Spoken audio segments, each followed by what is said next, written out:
Could you share with us how you landed the other three EIR roles outside of Blue Cross Blue Shield? If you could share those stories, or did they come at the same time, or how did you go about landing those opportunities? I would say all networked.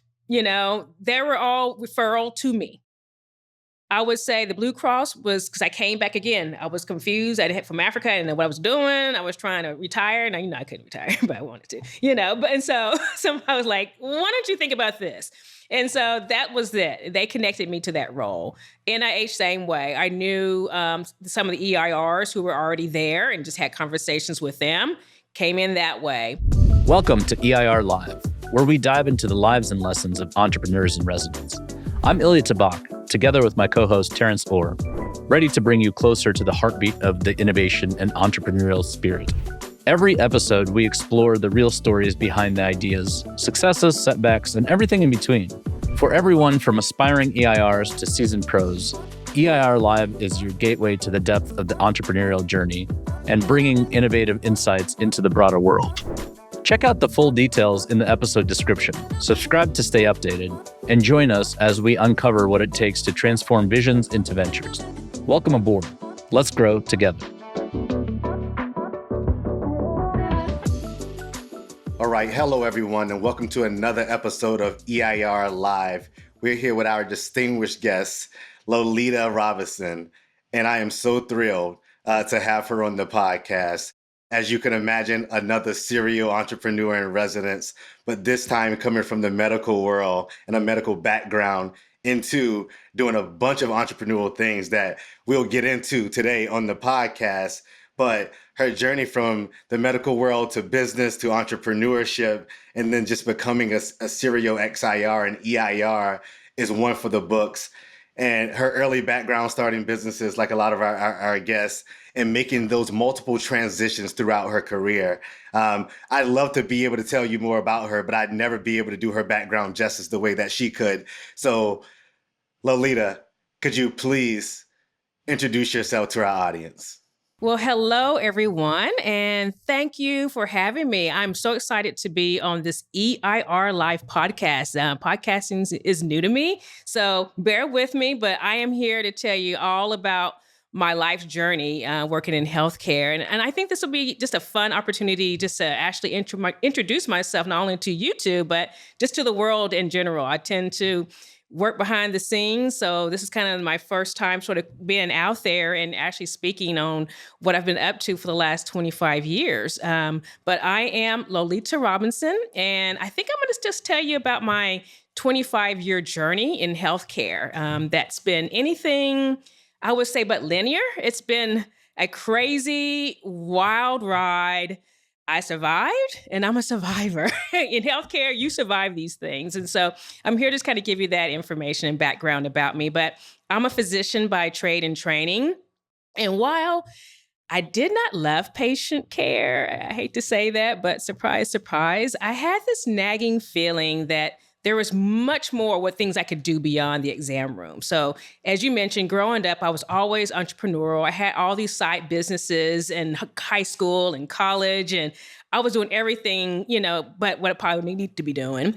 And that curiosity led me to what I call kind of my first leap of faith of many. And I joined a medical diagnostic startup company from very early in my clinical career, and I worked as a medical director.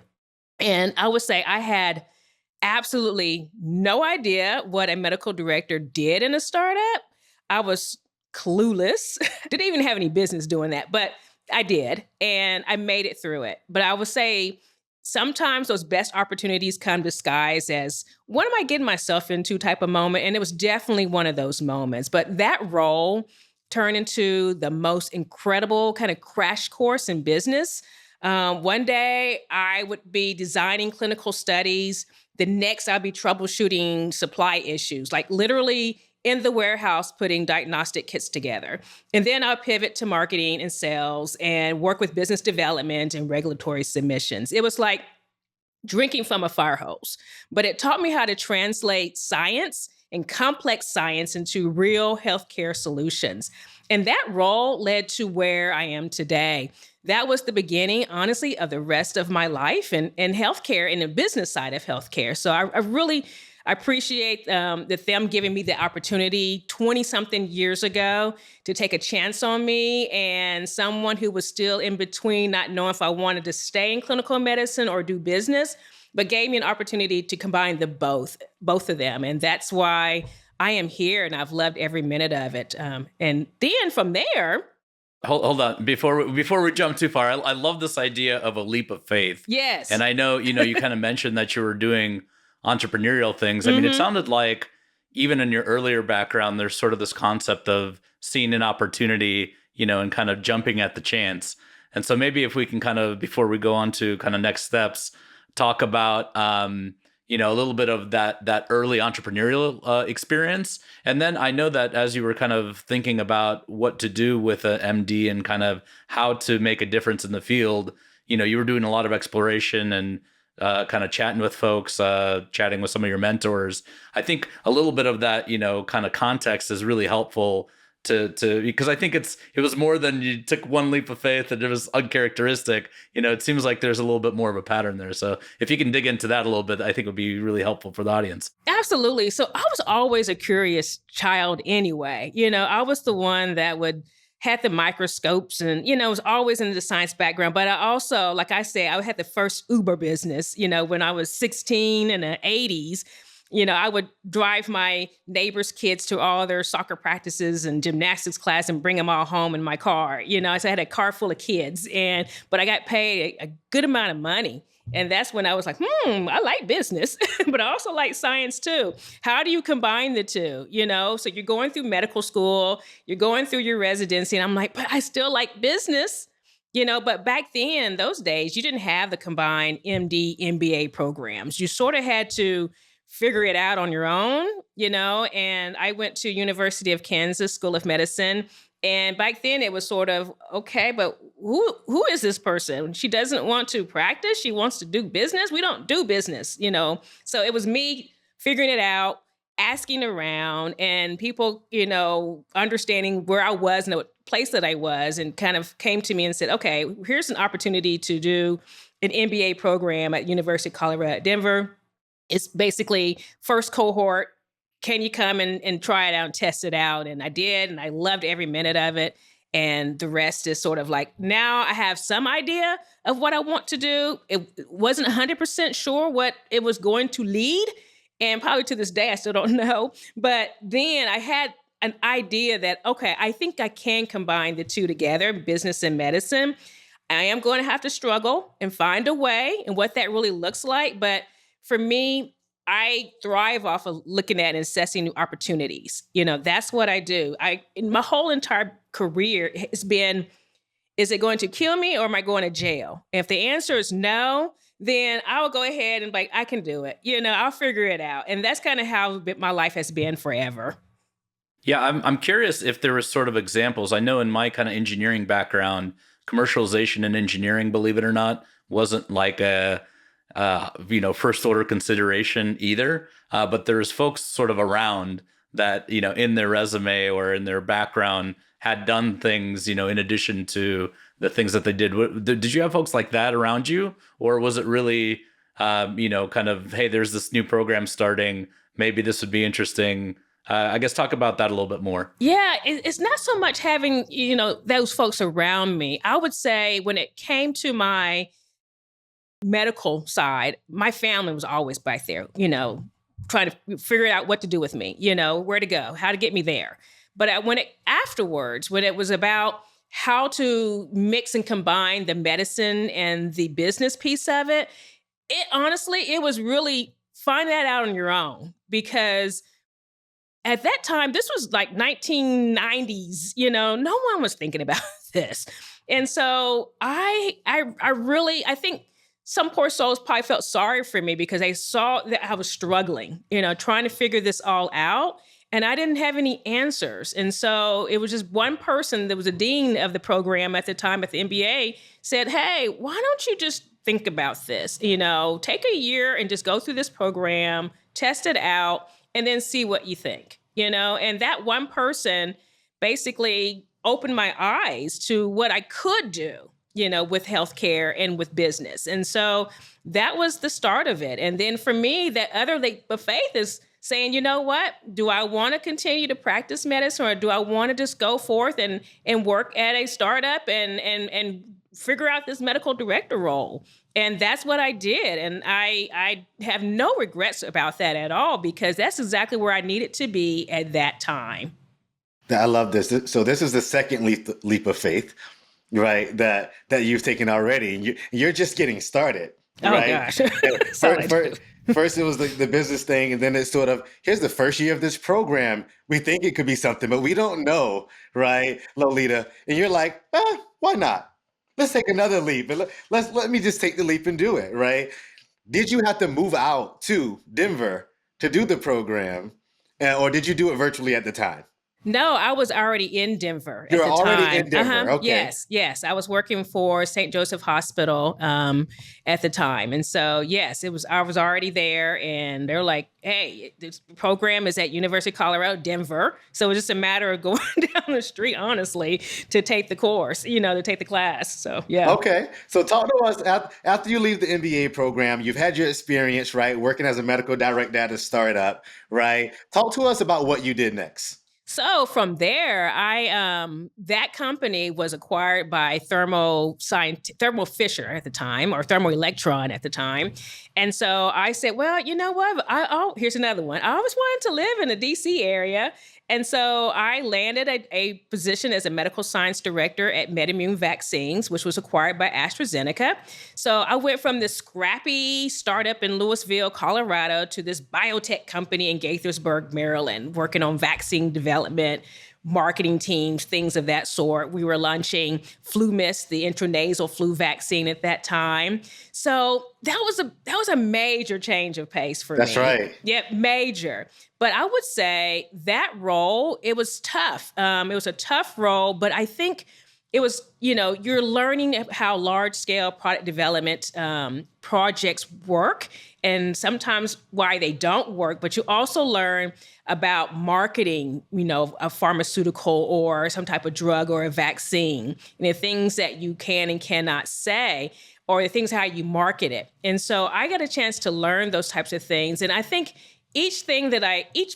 what career progression that I go through, everything has been challenging, because I always go into something where I have no clue, and I don't know why I keep doing that, but I end up learning and learn something from it, and it's something that actually helps me land that next position, then that next position. But I always go into things kind of wide-eyed and no business probably doing what I need to do. But, it sort of speaks to this thing that we love to talk about on the podcast around running towards the things that make us uncomfortable. Because in those moments, we know that there's going to be growth on the other side, despite not knowing if it's going to be green pastures, or if it's going to be the right opportunity, or if it's going to be a career launching pad role. It's just something feels right about running towards the thing that you don't know a whole lot about for whatever reason when you have this entrepreneurial background. But then something special happened, which is you got a chance to combine both of these the love of medical and business in your next opportunity as a chief medical officer. Can you talk to us about that role and what lessons you learned from working at the startup world and now inside of a bigger company? And now you're the chief medical officer at an organization, BLH, I think it was called. Yeah. So talk to us about that. Yeah, so I'm going to go back just a little bit because to how I came to that position. So when I was, I joined when I was in Maryland. That was probably one of the best moves I ever made, was actually moving to the DC area. I think it's such a great career booster in a sense. You learn so much, but you also have a very strong network that you developed. And while I was there, I joined an incredible organization called Women in Bio. And it was headed by Robbie Milton and a group of wonderful, amazing women who had backgrounds in, biotech startups, IP, regulatory affairs, all these different aspects of biotech. And with their support and their guidance, I actually co-founded a medical diagnostics company. So I was a co-founder, and chief medical officer. So that position actually was my first CMO type of role for my own company that I helped co-found. And that time we were trying to develop a diagnostic test for melanoma. And what I would tell you is that nothing humbles you quite like building something from scratch like that. And you're working with scientists who actually, had the technology. I mean, it was crazy. Tech transfer, all of those different things. So everything you ever assumed you have gets tested. Every plan needs a plan B, a C, D, triple Z, quadruple Z. It goes down the line. But that's where I really developed I would say my CMO type of abilities, that perspective from a very broad business type of scope, science, but also from the startup experience and business experience. So that role as a CMO and co-founder was incredibly challenging, but it was something that I needed to do in order to grow the career. And honestly, the CMO roles from the other companies like BLH Technologies and others, they were different in a ways because that CMO role was more of working as a federal contractor. So I was working with a number of federal agencies from a CMO perspective, not necessarily from a startup perspective, which is where I think I fit most is within the startup world.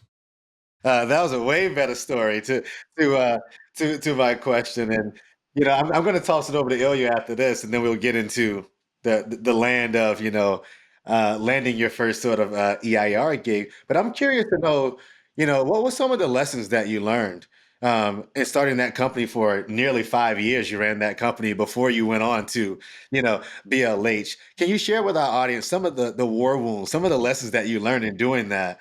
And then we'll move into the other part. I still have them in my back.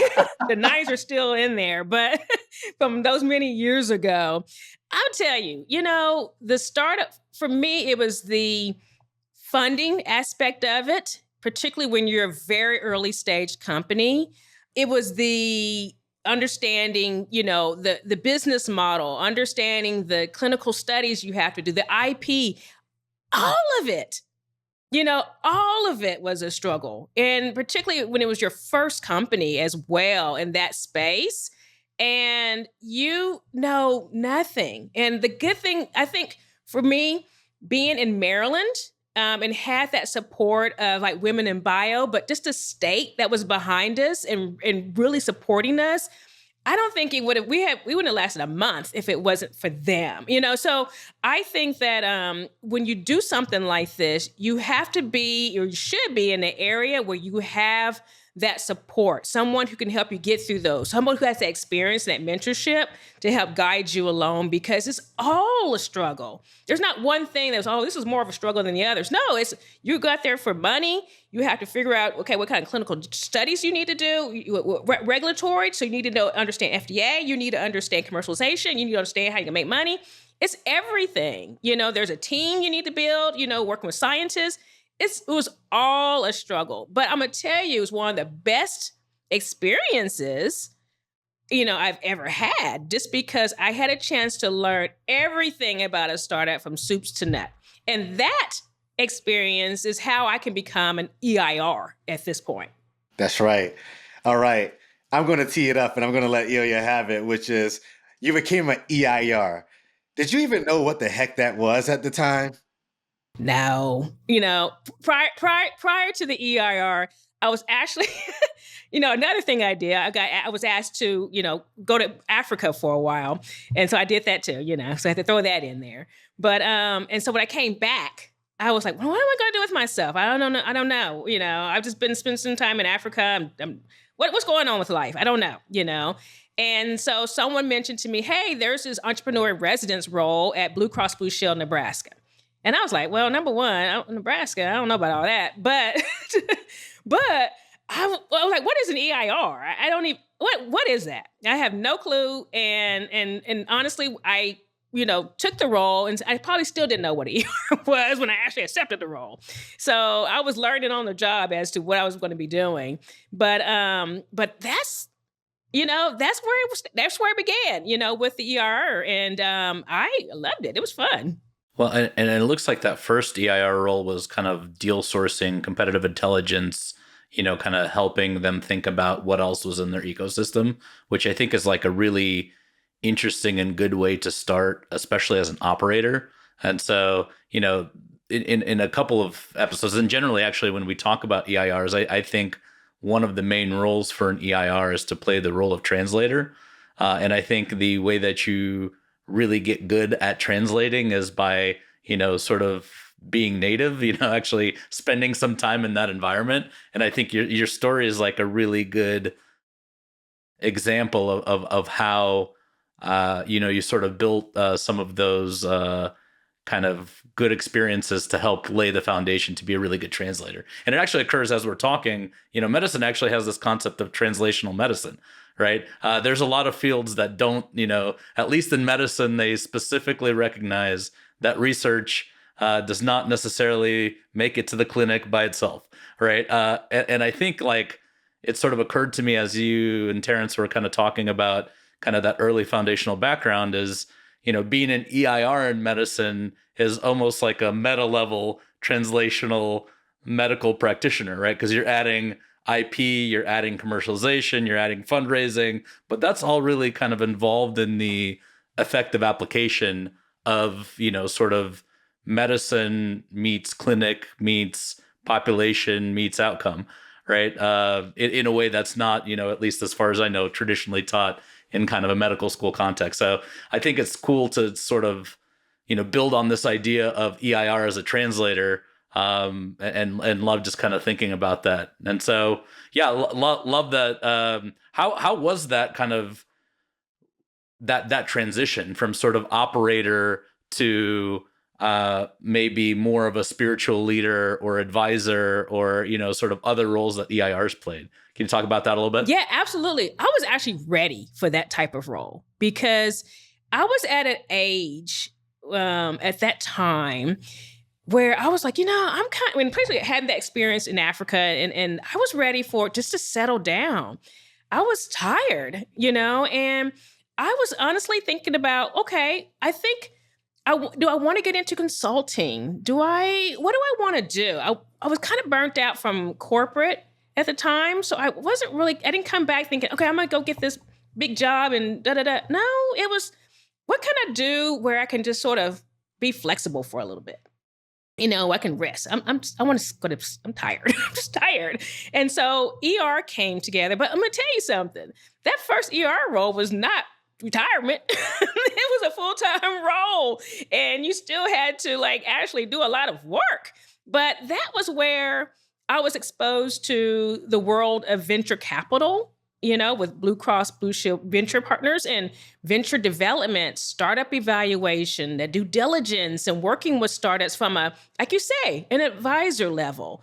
And, the chance of doing due diligence on startups, because I know what it takes now, And so to me, having that background of understanding the medical piece of it, but the business of running a startup is how, it made it much easier for me to work with the startups that we were basically trying to bring in as vendors and whatnot, because I've been there, done that, And so, but one thing too that I do is, I don't know if it's just sort of my secret sauce in a sense too, but I'm very good at basically, connecting the dots. And it's usually all in my head and I have a hard time sort of articulating it, but I can see things and I connect the dots. I'm like, that's going to work or that's not going to work, and 9 times out of 10, it's true, because from all these past experiences, life experiences, even being in Africa, you learn some things there, right? You learn how to be very creative and efficient in that world of limited resources. And you come back here and you can do innovation all day, because you learn it. So all these past experiences turn me into someone who can basically read and assess things very quickly and come up with the end result. And that's kind of what I do. And I think with being at Blue Cross, I was able to hone that in a little bit more and actually realize that, which I didn't know, that's the skill I had. And it was it came out, during that time. So I appreciate having to have that that type of role to actually find what I do, yeah, because I didn't know. I thought I was kind of a strange person, in the background, I'm like thinking, oh, that's what the answer is, and I didn't know where that was coming from. as we've talked about kind of what makes an effective entrepreneur in residence, you mentioned, kind of, I think, one of the three main components, knowing your secret sauce and being able to sort of communicate it to the residents in a way that they can think about how does it fit. I think the other two pieces that have come up in conversation are, has the residents actually figured out how innovation plays in their core strategy, and have they sort of done the work necessary to effectively use that secret sauce? And then a third one that kind of came in later is, what do you have to do to reskill or kind of change how you do things? Because when you're sort of an entrepreneur in the wild, right, you sort of make decisions, get resources, lots of things work differently. And so it's cool to hear you kind of specifically call out, realizing what that secret sauce is. Does that kind of resonate? How does that kind of ring against your experience and what you kind of experienced in your various EIR roles? For me, even though I can come into a situation and, like I said, have my secret sauce of reading everything, assessing everything, I still, educate myself. I still want to obtain that extra knowledge. I still want to have conversations with those who might know a little bit more than me, and I still want to have those conversations. I still want to learn. So I never go into a situation like, okay, I'm going to just sit back and, tell them what to do. No, it's, let me ask questions and I will read. I will figure it out and, ask away. Because to me, you don't know everything.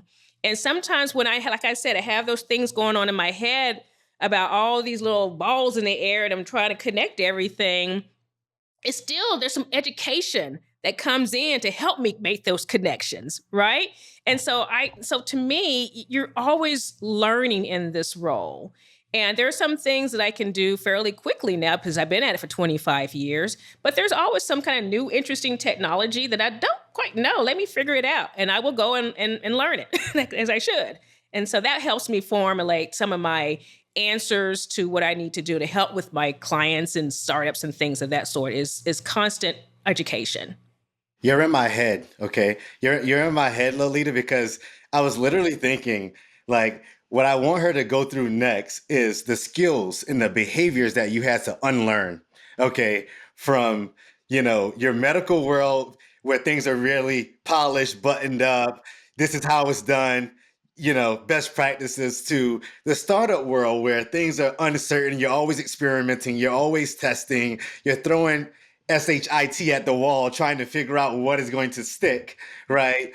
And I think the other side of that is, I think there's something special about people with your background, specifically coming from the medical field, because you get exposed to more than just medicine. You have to, in some regard, learn business. In some regard, you need to learn the law. In some regard, you need to learn regulatory agencies and how they govern what you do. And for me, that gives you this unique ability to speak 360, right? You can talk business, you can talk medicine, you can talk law, and you know how these things work together. And I believe that it lends itself to you being able to connect dots, that others, might just miss along the way. So talk to us about, first off, I want to know where you went in Africa. That's the first place I want to know. Where in Africa? And when you came back from the motherland to the US, what did you have to unlearn that made you more effective in your role as an EIR?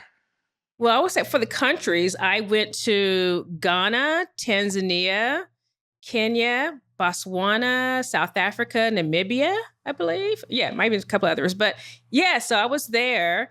And, being there, I think I matured in some ways, even though I was an adult at that time.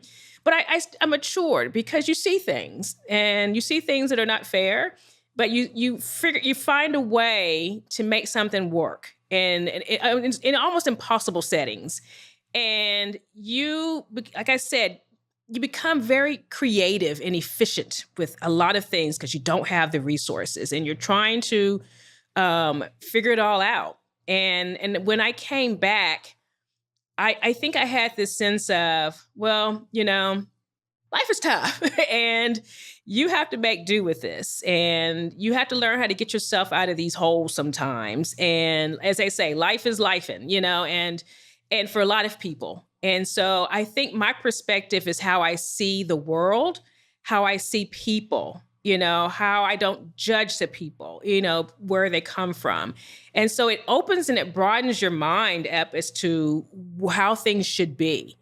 And I will say too, going back to your question about unlearning the skills and whatnot, or unlearning some things, I will say I was in medical school. I was the one that could diagnose the weird, hard cases because, again, it was the one I can go in and look, be quiet, sit and listen, but also go and read about, 10 books to figure it out and be like, that's what they have, And I was always a diagnostician in a way. And I still am to this day of diagnosing things. And that's kind of the skill, the medical skill that I bring to the business side is being able to diagnose because heck, life is about diagnosing things, medical diagnosis, you observe, you test and see what works, and so that's what I've been doing all this time. And I think that, and I don't know, it's just a weird thing and a weird skill to have. But it has, and sometimes I have no clue what's going on in my head. But it's there, and I'm just trying to figure it out and trying to work with what I have and this expertise and the skill that I do bring. And it sometimes it's very hard for me to articulate what it is because I just don't know. Sometimes it just happens. It just happens.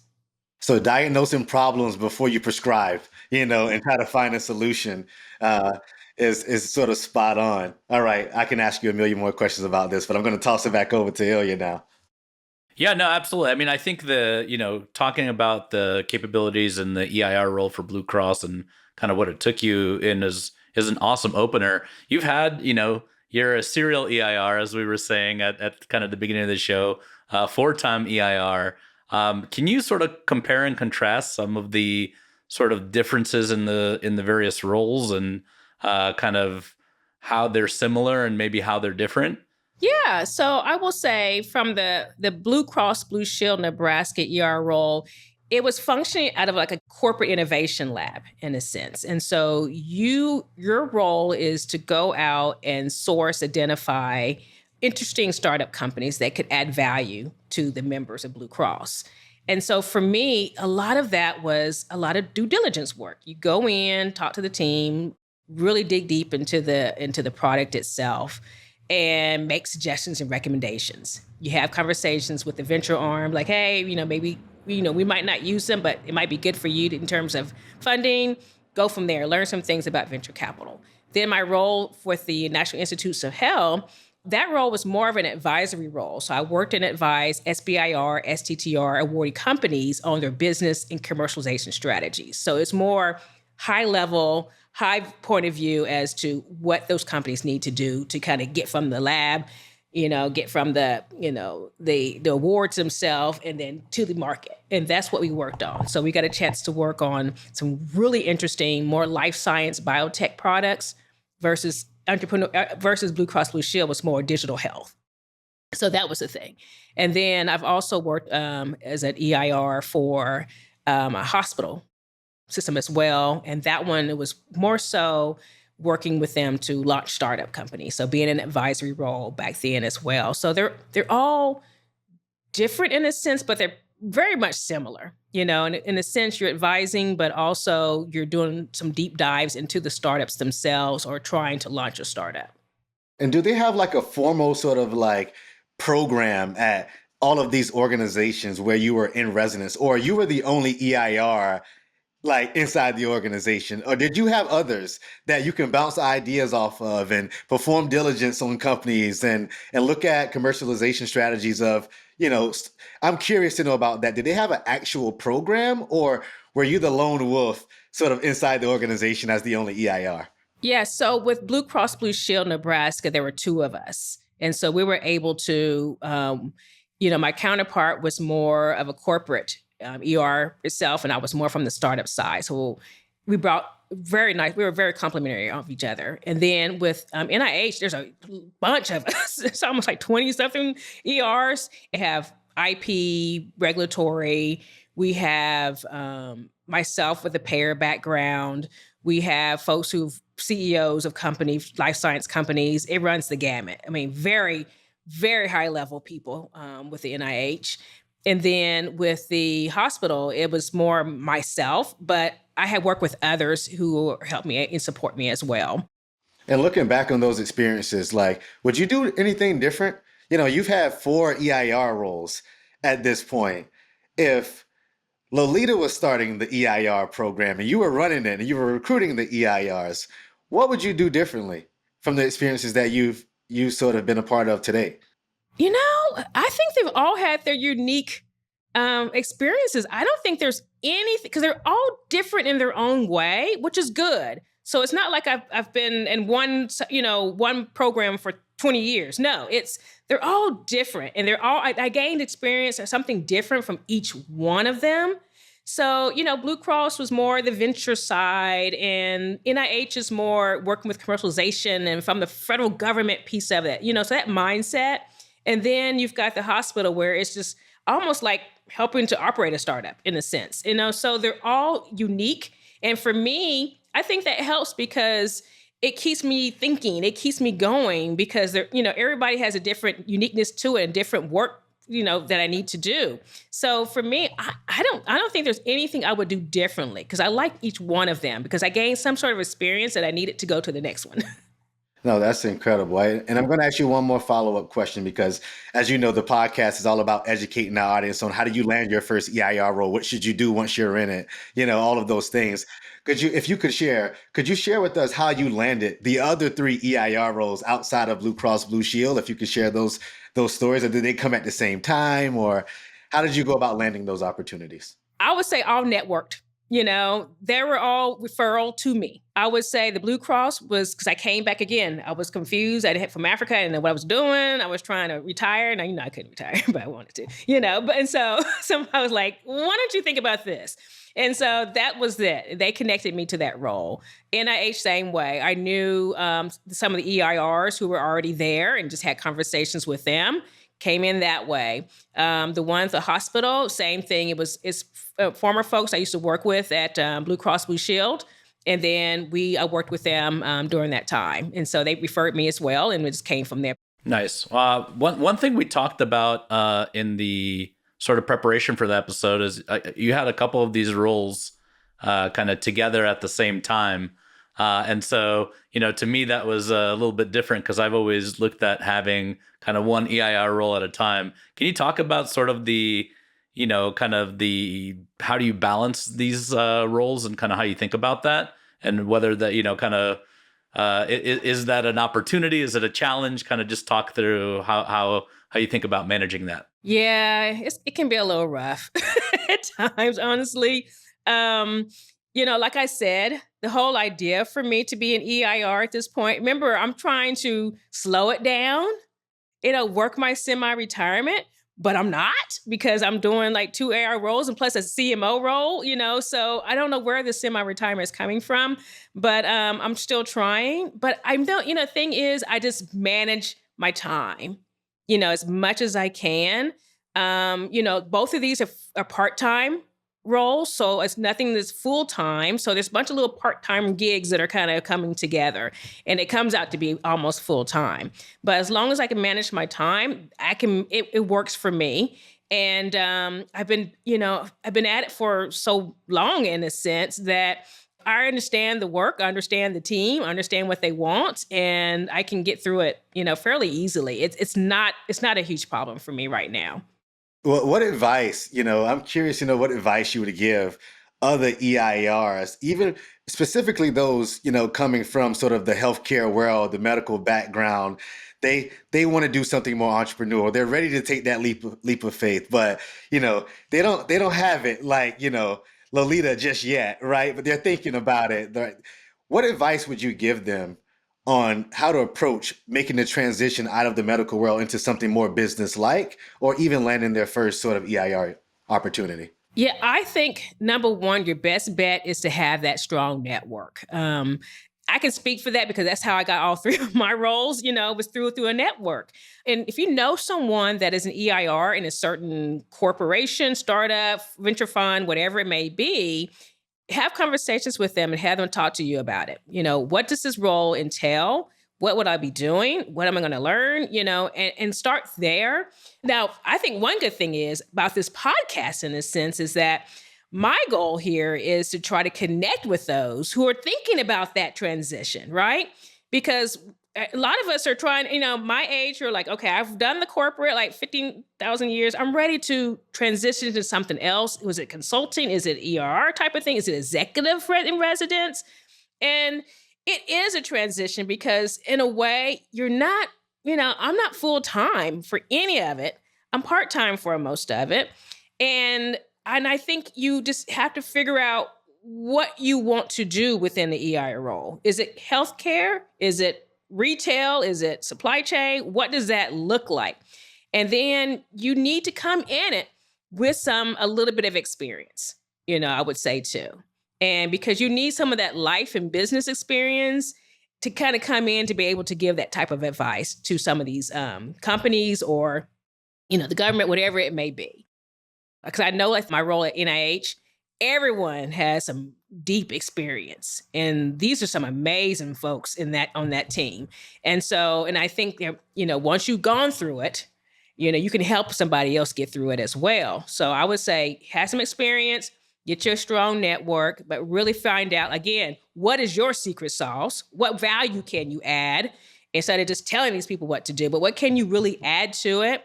And then start there.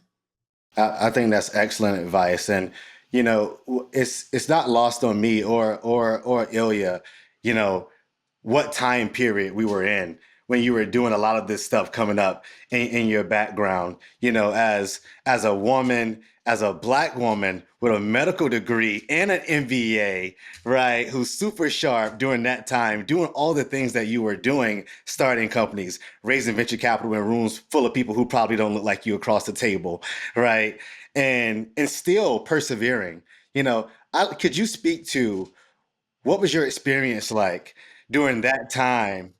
For others who might be listening in your situation, who look like you, who's going to go down this path, what advice would you give the women, specifically the Black women who are listening to this, who are thinking about going to raise capital for their startup, who want to go start a venture capital firm? You've had the opportunity to do VC, to be an entrepreneur, to be in residence at a corporate, to do it at multiple organizations. Like, what advice would you give them? Hey, it's going to be rough. This is not going to be easy at all. And like I said, I've been at this for 25 years and I still have it. I'm still traumatized, because not a lot of folks didn't know what to do with me. Here I am with this MD, MBA back in 1999 or 2000. We're like, what is this? And here you are trying to, work your way and figure this all out. And of course, folks were just like, this is not going to work. But I don't listen to people. And so I just do like I said, if I'm not going to jail or I'm going to get killed from this, I'm going to stick my foot out and start doing something, make it work. Right. And so if you want it, go for it. But I'm just going to tell you, it's going to be hard. No part of being a Black woman in the healthcare space, in the venture space, or even just ER space. You're going to be in many rooms where it's just you, and you're going to look at, funny because like, why are you in this space? And you're going to just have to keep moving forward. It hurts. It really does because it's been a challenge for these past many, many years. But I feel like, yes, given all of those challenges and all those things, I still came out of it I did exactly what I wanted to do. Everything in my career, it didn't go in sequential steps. It was all like this. But everything that I set out to do, I did, and that's all I can say because, but I struggled. There were some times where I was like, I don't know if I'm going to come out of this. I just don't know. You got to figure this out. But I'm going to find a way to make it work. It's not did everything work out rosy and perfect? Absolutely not. I had a lot of failures during this time period, a lot of failures. And a lot of times you just had to keep moving, even though everybody's telling you, no, it's not possible. You can't do this. You can't. I mean, I don't know how many times I've heard, you can't do this. You can't do, no. But I'm going to keep moving forward, and I'm just going to just do what I want to do. And I always say, this is my life. I got one shot at this, and you're not going to step in my way. You got to move out the way because I'm going to stomp on you. That's all there is to it, because I'm going to do what I want to do. And so that's all I can say. It's just not going to be easy. It's just not. I have no other answer for you. It's not. Just keep going. If you want it, just keep going for it. It might take you 5 years, might take you 10 years. Like me, it took me 25 years to get here. But I'm here. I'm here now, and this is exactly where I want it to be. Yeah, and it's interesting kind of thinking about, so now that we've had, getting closer to 10 than to the beginning of episodes, it's interesting to sort of observe personality traits and sort of, some patterns. One thing, you mentioned it earlier in the discussion on just being curious and having an appetite to learn. I think that's sort of a telltale sign of a founder, a starter. I think the other thing you sort of hinted at a little bit is this, when faced with ambiguity and sort of not a clear path, just being able to dig in and persevere, and that either driving some action or some energy or both. I think I've seen folks interpret that differently, but I think that goes really a long way, because if ultimately, I think it's important early in your career to figure out and have shots at being a founder, and then also sort of supporting earlier stage ideas, because you get to know, what's for you, what's not for you, where do you get energy, where do you shut down, that's really, really good data points. And I think in some ways, I think, by the way, everybody says, I'm an EIR. That means I have a weird career path. It's always, I think to the person, everybody says my career projection doesn't make any sense, but it sort of connects, it's Terrance, I think earlier said connecting dots. I would say connecting dots and throwing darts, right? Being able to sort of go through that journey. But anyway, I just wanted to highlight that a little bit, because it's interesting when folks kind of jump from kind of their context and their background to a different place, to a third place, to where that becomes a competency. Sort of how you learn to connect with people, how do you get motivation, how do you continue to dig in and do stuff? It's, some of that lived experience and the muscle memory you build is very valuable. So just wanted to kind of not gloss that over, call it out specifically. And as we move through, sort of the other, I have like a million other questions I can ask you about the other EIR roles. But, what I really want to ask you, is thinking about all the things that you've done in your career. You've shared some war stories with us. You said the words sort of take a leap of faith multiple times. You got to be able to persevere through tough times, even when, it's hard. I'm curious to know, I met Loleta, for all those listening, during the era of, 2020, late 2020, 2021. And, I was sort of getting my hands dirty and trying to learn this very muggy world of healthcare and everything else, because I was building a company around DVT. For those who are listening, DVT is deep vein thrombosis, which is essentially blood clots, and trying to find a way for physicians to monitor their patients in real time post care through software. And I learned a bunch around regulatory and health HIPAA and a bunch of things along the way. And hearing Loleta talk is sort of like this moment, right, where I failed on a bunch of things. Obviously, that company didn't work out. But this perseverance of you learning a bunch and being a student of the game, a student of life, and brushing yourself off, being extra curious again to figure out why did you fail and what could you do right the next time, and passing that wisdom along to entrepreneurs who are going to come after you. I know I teed that up in a very long way, but thinking about all of those things, there's other things that make the time pass for us outside of work, outside of medicine, outside of the things that you've been working on and doing. And I'm curious if you can share with our audience something that makes the time pass for Loleta, what's something that's not on your resume that makes the time pass for you that you find to be a hobby and fun that our audience might not know by looking at your LinkedIn profile or hearing about your background? Yes. So, like I mentioned, the reason why I, went to this path of being an EIR in a sense was because I said I want to, begin my path towards retirement, right? I'm a little early for it, but I'm just trying. I'm just trying here. And I wanted to do something that allowed me to be able to pursue my interests. I love to travel. So I'm always traveling, spend time with my family. I like philanthropic work. But the thing that I love to do in my hobby is fly fishing. And I started actually back in 2020 during COVID. And I took a fly fishing 101 class in Omaha, Nebraska while I was living there. And I said, oh, I like this. This is something I can do, during COVID. But I love being outdoors anyway. And I was and said, okay, but I need to figure this all out because this is not going to be easy, But you know me, if you know me by now, if it's going to be hard, I'm going to try it anyway, right? The hardest thing possible, I'm going to try it out. And so I moved here to Wilmington, North Carolina, and I got in touch with this group organization called United Women on the Fly. And they're a national, international fly fishing, fly angler group for women. And I connected with them and they were like, okay, we want to teach you. And so they're like, I want you to go to Montana and stay there for a few days. I'm gonna get you a guide and you're going to learn how to fly fish.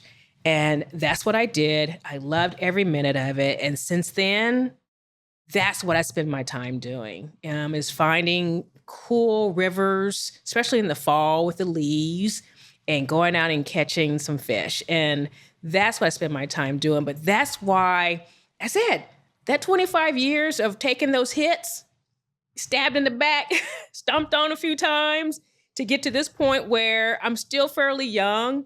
I can work a couple, part-time jobs, consulting contracts and go fishing, spend my time fishing. That makes it worth it, right? That's right. I'm doing exactly what I wanted to do at this age. I suffered, but I'm here. I'm going to ask you to go a little bit deeper on this. So for those who might not be as familiar with the difference between just fishing versus fly fishing, could you describe how it's different, or what is fly fishing for people listening? Yes, so you're using a longer bendable rod in sense, right? And you're out in streams, or you can actually, people do fly fishing, whatever. But I like to string fish, and I go out into these beautiful streams, and I have a longer rod, and basically you cast. And you use flies. And basically they're flies, they're like dry flies in this sense. And what they do is they look like the bugs that you see floating around in rivers. And so you attach that on, to the line, and you basically spend all day catching trout. And most of the time it's catch and release. So I'm not catching anything to go cook and fry up. It's just basically catch the fish and basically throw it back in the water. And you can go on boats, you can wade. So you have your waders on, your boots, and you've got all your flies. And for me, since I had the worst time tying knots, so I would basically have a guide with me at all times, because I'm the one that typically likes to fall in the river for some reason, and they have to get rescued out sometimes. So I'm a messy fisher, and I don't like touching the fish, and there's a lot of things and quirks about me when it comes to fly fishing. So I always have a nice guide with me who can help me out, but I love every minute of it. I'm just outdoors enjoying this beautiful weather, beautiful scenery. And I love when I'm just actually hooking the fish and reeling that in, because it's just something that's like powerful to me. It's empowering to do so. And there's a bunch of folks around here across the country who do this. And we have such a really nice community. So we have another group called Ubuntu. That's another organization I belong to. And what we're trying to do is raise awareness, but for Black and brown anglers as well, to increase our presence in fly fishing. So I'm a major part of that. And that's why I spend my time. Love it. Thank you for sharing. And before we lose the thread, I love to connect threads here. there's a thread in your background, Loleta, of you being able to find the right community at the right time or them finding you. And and I say that because Women in Bio was pivotal to your transition. And you mentioned having that community of women, right? And then when you got into fly fishing, there's another group of women, right, who said, hey, let's show you the way, another community, right? And I also want to go venture off to say that maybe, some of your sorority sisters and others in your network, right? By the way, she's a member of Delta Sigma Theta Sorority Incorporated.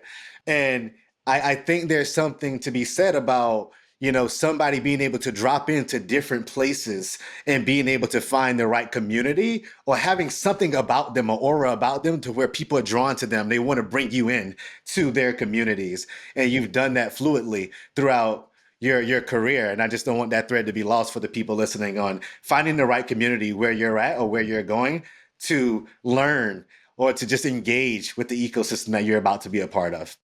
Man, you said it perfectly. You connected with that because that's in fact, before I moved to Maryland, I contacted Robbie Milton of Women in Bio before I moved and talked to her and said, okay, I have a community. Now I feel better about moving to Maryland because now when I go, I will have them, but they're there to help me understand the biotech community. And then I've been part of it ever since. And that's been 2002, 2004. And it's same thing. When I went to Africa, found a group over there too. And same thing, and of course, Delta, Sigma Theta, I'm a part of that. And so because I've moved, one thing I didn't mention, I've moved and lived all over the US in many different states. And so every time before I make a move, I always find a community, someone there. And then I move. I don't move until I have a community. I don't move. That's right. Community as currency. Yes. Yeah. Fly fishing as well. I want to learn how to fly fish from the best. I'm going to contact you and I want to know who's going to help me. That's it. And that's a part of that learning part too, is I'm not going to go out there by myself and just make all these bad habits. Just, I can fail all the time, but I want to make sure at least give me a shot. I want a chance of actually doing it right the first time. One of the things I love is sort of as you get more and more of that, I've seen, and I find myself just more intentional about, and I heard you say earlier, you did exactly what you wanted to do and got exactly where you were. And I think that sort of, in sort of the non-linear career path, there's normally the foundational piece, then there's like the transition piece, then typically there's like a portfolio piece, right? Where there's sort of pieces coming together to be exactly what you want to do. And so I love the kind of the intentionality and, these things are here because they need to be here. And these other things are not here because they don't need to be here. Right. And so I love that. I think just to kind of follow through on that, I think, as we're now kind of joking, we're traditionally a few minutes over, but I would love to hear a little bit about, kind of what you're working on recently and kind of what's got you most excited. And then, we're trying to kind of connect another community and connect the EIRs together. So it'd be great to think about how that community can sort of support you in that journey. Yeah, absolutely. So I think, in addition to my current EIR roles, I'm also, work with a number of couple of startup companies as like a chief medical officer, fractional, whatever you want to call it. And that's been actually quite fun because it's going back into that full circle where I started in a sense as a CMO. Like, oh, okay, why not at this phase of my life? Why not? And I'm again utilizing and leveraging my medical background, my business experience, but while I'm maintaining my flexibility, because again, I have to go fly fishing every now and then. So nothing's going to stop me from that. And so that to me is where I'm looking at right now. And so like you're saying, I would love to be a part of a building a community with others who are on this similar journey like me, who are making this transition. I would love to connect and be a part of that as well, And so right now I'm not retired. I'm just here learning to, continue to do what I do. And I love the current positions. I love the work that I'm doing right now, as long as I get to combine the two that I've been working on for so long. But again, I have my time. I need my time. And that's all that works for me. That's all I want to do. Makes sense. And what's the best way for folks to connect with you if there's sort of a good follow-up or something to dig into? LinkedIn, definitely. Feel free to contact me that way. Loleta Robinson. And then, go from there. Thank you so much, Loleta, for coming on the podcast. It's been such a privilege. And ever since I've known her for the past couple of years, she's always been a gift to everybody around her. So for the folks listening, please don't be shy about reaching out. If there's something that piqued your interest today from the podcast, she is more gracious with her time than she should be, but she's all about, supporting and helping out the next generation. So don't take it lightly when she said, hey, I want to connect with the people making those transitions right now, because she's not just talking for the podcast. She truly means that. She answered my LinkedIn request years ago, just to be clear. And today we're years into this friendship. So thank you so much, Loleta, for coming on the podcast. Thank you for sharing your time machine wisdom, as we like to call it, on the podcast, and translating all of your experiences for our audience and those who might be thinking about landing their first EIR gig. Thank you so much. Thank you. I had a great time. Appreciate the time. Thank you. Man, this episode really resonated with me in a couple different ways, which is kind of surprising. I'm not a physician, and I have spent a little bit of time in the healthcare world, but it was really interesting to sort of hear how another field that's regulated, that typically has folks who are licensed to operate, really is similar in many ways to kind of technical engineering. And so it was great to hear Loleta really talk through kind of making the transition from physician kind of through the MBA into ultimately a practitioner and kind of an entrepreneur, right? And then ultimately becoming kind of into a multi-EIR. I don't know. We need to almost come up with a term here. Serial EIR is good, but I think she did a few of them in parallel, and it would be fun to sort of think about. It's kind of portfolio EIR, I guess.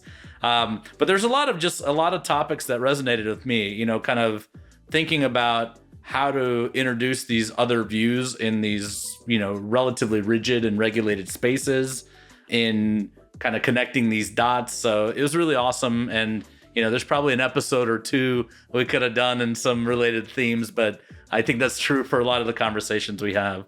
I think the other thing I'm, personally pretty excited about is I really do think that there is something there for a healthcare innovation fly fishing event. And so hopefully, somebody, somehow, somewhere, there's an opportunity for, sort of a diverse set of medical and innovation practitioners to come together and spend some time fly fishing and thinking about how to sort of drive innovation in the healthcare field. So anyway, super excited. I thought it was a really good discussion. There's probably, 2 or 3 other discussions we could have had. And I'm actually looking forward to the EIR live on this one too, because I think there's a lot of kind of audience and other perspective that would be great to introduce. What about you, Terrance? What'd you think? Man, a few things here. One, I'd absolutely call Loleta a portfolio EIR, or almost like a parallel EIR or something, because we've seen people with multiple EIR opportunities, but never sort of like in parallel. And it's been, or at the same time, right? And it's fascinating, right? That how you can balance those things across different, organizations.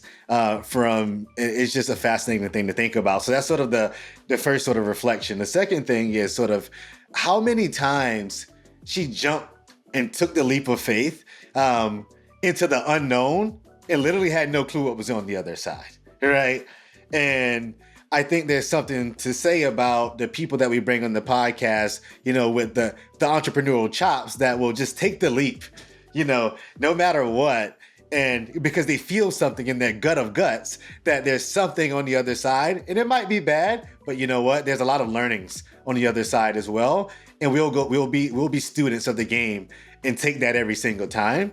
I think there's something else to be said about, perseverance during that time, because it's hard now, frankly, to be a woman out raising capital and building a company. And I know a lot of, top tier like entrepreneurs who are women who shouldn't be going through what they're going through. But thinking about the time that Loleta had to go out and do this was long time ago. And her actually persevering during that time and finding her way and sending the message that it's going to be hard. Period. And you need to find your way. So I think that's an inspirational message for the women listening to the podcast around like, it's tough out there. We know it. We got you. We see you. We care about you guys. And we just hope that I'm just happy that she shared that. And I wanted her to share that raw view on the podcast. So for me, man, those reflections of the hard fought journey, not doing B2B SaaS, no knock against the people doing B2B SaaS companies, but like actual like true healthcare innovation and like being a part of early startups that got acquired by big players that we know today. And her entire journey in the medical field is just sort of like fascinating. So a lot of reflections, man, for me. And I can't wait for our audience to hear more about this episode. Yeah, absolutely. And I'm excited in sort of the interactions and the questions and sort of the opportunities for the network to connect. So so many good things that can happen here. I'm pretty excited about that. 100%. Thanks for joining us on EIR Live. We hope today's episode offered you valuable insights into the entrepreneurial journey. Remember to subscribe so you don't miss out on future episodes, and check out the description for more details. Do you have questions or suggestions? Please reach out to us. Connect with us on social media. We really value your input. Catch us next time for more inspiring stories and strategies. Keep pushing boundaries and making your mark on the world. I'm Terrance with my co-host Ilya Tabakh, signing off. Let's keep building.